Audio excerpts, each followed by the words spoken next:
TDP MLA ప్రభుత్వ whip bonda Uma వ్యవహారంపైన CM Chandrababu Naidu తీవ్రంగా స్పందించారు. గుంటూరులో జరిగిన ఒక కార్యక్రమంలో వైసీపీ నేత మాజీ మంత్రి అంబటి రాంబాబుతో కలిసి వేదిక పంచుకోవడంపైన ఆయన ఆగ్రహం వ్యక్తం చేశారు. ఈ క్రమంలో బోండా ఉమ నుంచి తక్షణమే సంజాయిషీ తీసుకోవాలని చంద్రబాబు కీలక నిర్ణయం తీసుకున్నారు. ఆయన నుంచి వివరణ స్వీకరించే బాధ్యతను టీడీపీ రాష్ట్ర అధ్యక్షుడు పల్లా శ్రీనివాసరావు, మంత్రి నిమ్మల రామనాయుడులకు అప్పగించారు.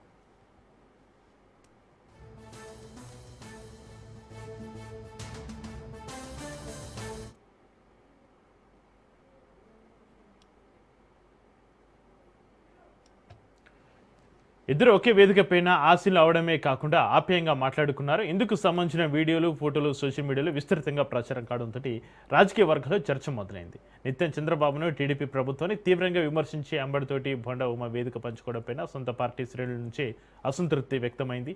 ఈ పరిణామంపైన పార్టీ నేతలతోటి నిర్వహించిన టెలికాన్ఫరెన్స్లో చంద్రబాబు స్పందించారు. బోండా ఉమ వ్యవహారంపైన కఠినంగా వివరించాలని నిర్ణయించింది.